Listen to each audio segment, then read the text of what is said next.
Hi, in today's video I'm going to show you how I designed this card in ScanNCut Canvas. I'm going to show you how to apply the dash lines to it and how to make the matting layers for the pattern paper.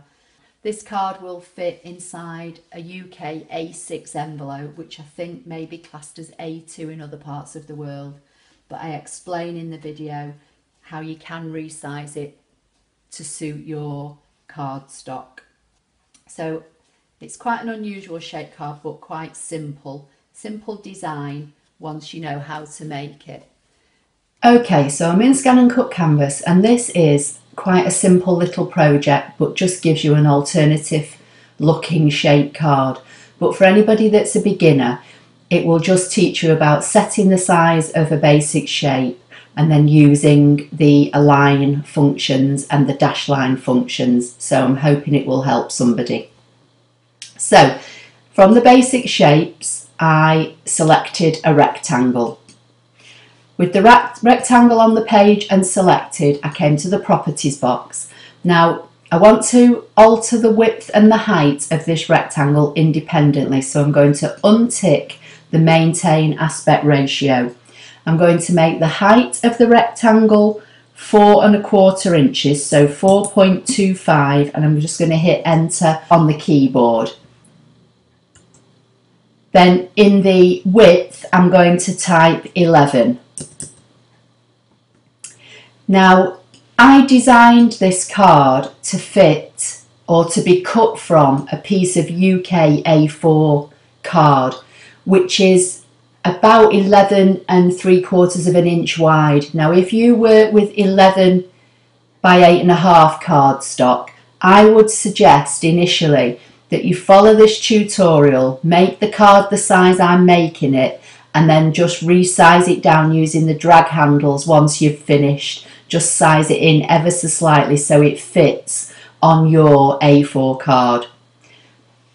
So the next thing I'm going to do is close this box down, and I'm going to come to the path icon, which is this icon here. So I'm going to left click to select it. I'm going to hover the mouse over this top left hand corner of this rectangle, and you'll see that a little blue grey box appears. I'm going to left click there, and then without holding any buttons down on the mouse, I'm just going to drag the mouse out, and as you can see, if I move the mouse around, this line is moving with me. So I'm just going to drag it down to this bottom right hand corner, and when it gets to the corner, you'll see another little box appear.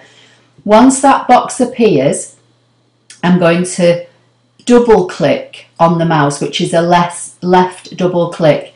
Now normally when you do that, it highlights and selects the line that you've just drawn, but because we've anchored this to the rectangle, it's actually selecting the rectangle in this instance. So what I'm going to do, I'm just going to select the rectangle and just drag it out of the way for a minute. Now I'm just going to left click and drag an imaginary box just around the diagonal line. I only want that line selected, I don't want the rectangle.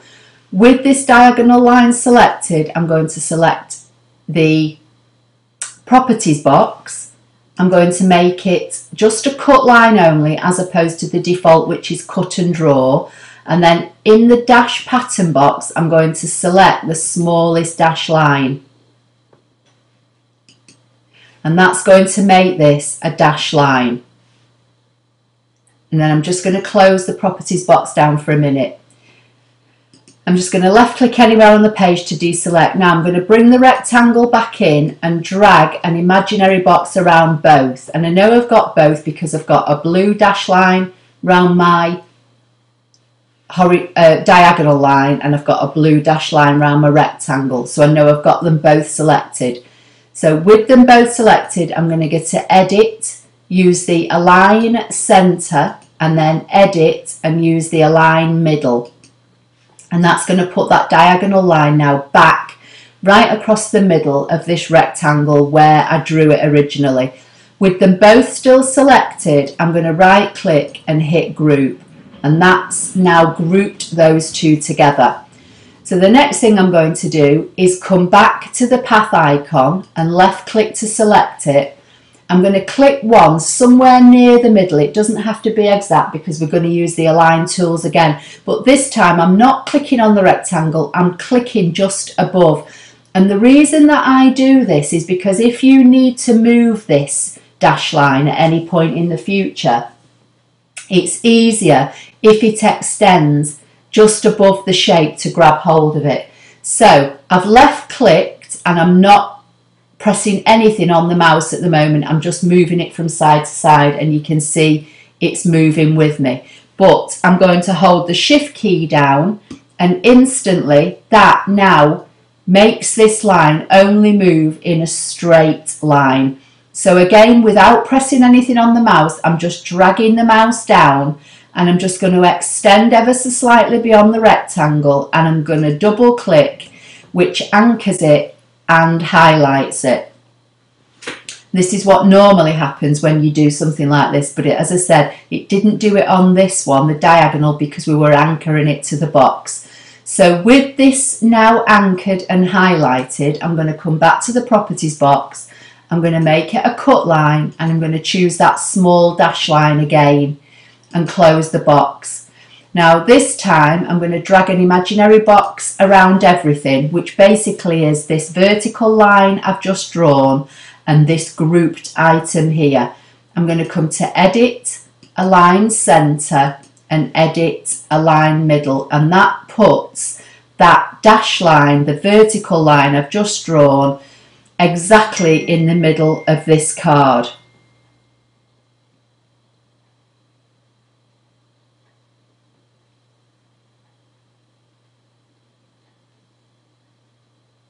Now I'm going to left click just anywhere on the page just to deselect, and then I'm just going to drag a little imaginary box just until it touches that vertical line, because that's the only thing I want to select, and that's why if you extend it above your shape it's easier to get hold of.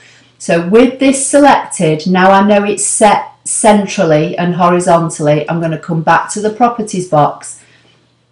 And in here, in the degrees, I'm going to either type in 21 or I'm going to use the plus arrow until I get to 21 degrees.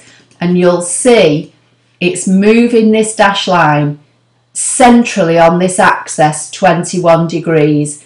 Now, I found that 21 degrees works for me based on this size of card. And that's why I said at the beginning, if you use A4 that's smaller, it might be better to make your project along with me.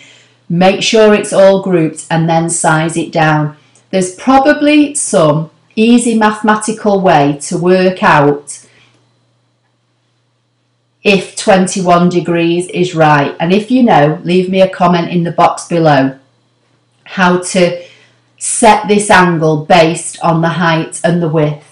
Maths is not my strong point, but I've found just from playing around and making a couple of prototypes that 21 degrees on this angle works for me. So I'm going to close the properties box down and I'm going to drag an imaginary box around everything again now to select everything, and I'm going to right click and make it a group. And when I click away and just drag it around, you'll see I've got my group.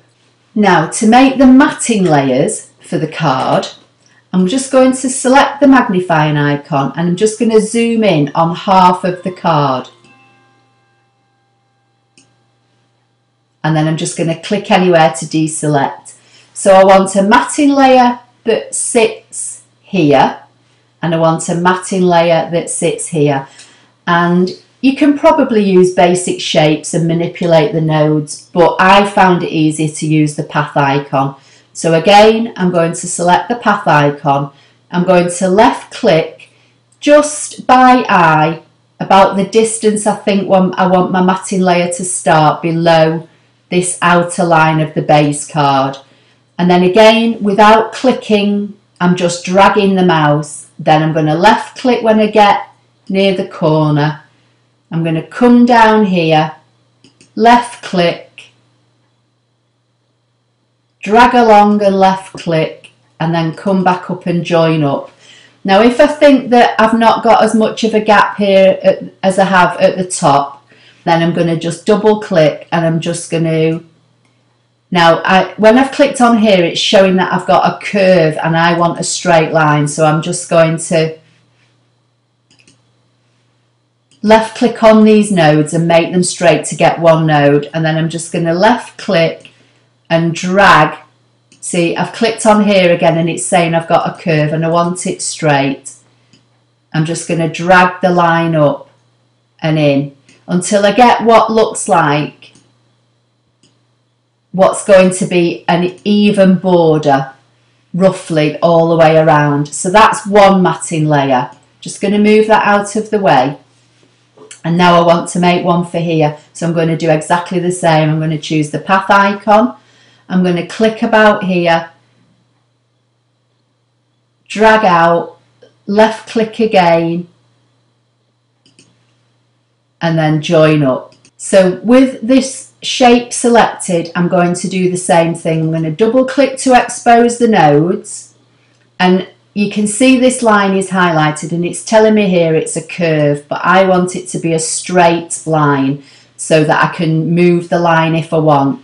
I'm going to left click this node in the bottom right to highlight this line, and again it's telling me a curve and I only want a straight line, and I'm going to do the same here. I'm going to make them all straight, that way I've just got the 3 points and I can adjust the line if I want to.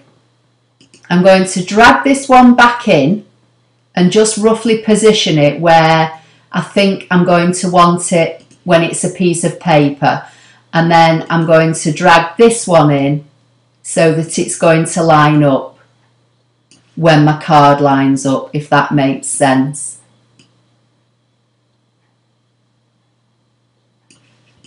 I'm going to drag that one out of the way now, and I'm just going to straighten this one up ever so slightly. So now I'm going to come back to fit to mat. So I've got my 2 matting layers which I'm just going to cut in pattern paper. But as I showed you, this card folds up in different directions. So to get your matting layers for the front and the inside, you've got to reverse them. So you need 2 of this. So with one of it selected, right click and make a duplicate. And then with one of them selected, you want to flip it horizontally. And then you want to do the same with the smaller shape. So duplicate it first by right clicking. And once you've got a duplicate, you want to edit and flip horizontally. And this way, these 2 bottom shapes here will line up on there, and these 2 will line up on the other side of your card when you come to put it together. So all as you need to do now, give your project a name up here on the left. Save it, which is this second icon, that saves it into Canvas, and then you can download it either via Wi-Fi straight to your machine, or download it onto a USB stick directly, or download it onto your computer. It won't open on your computer because ScanNCut files will only open within Canvas or on the machine, but if you download it to your computer, you can then drag it onto a USB stick. So you've got lots of save options. So I hope you found that helpful.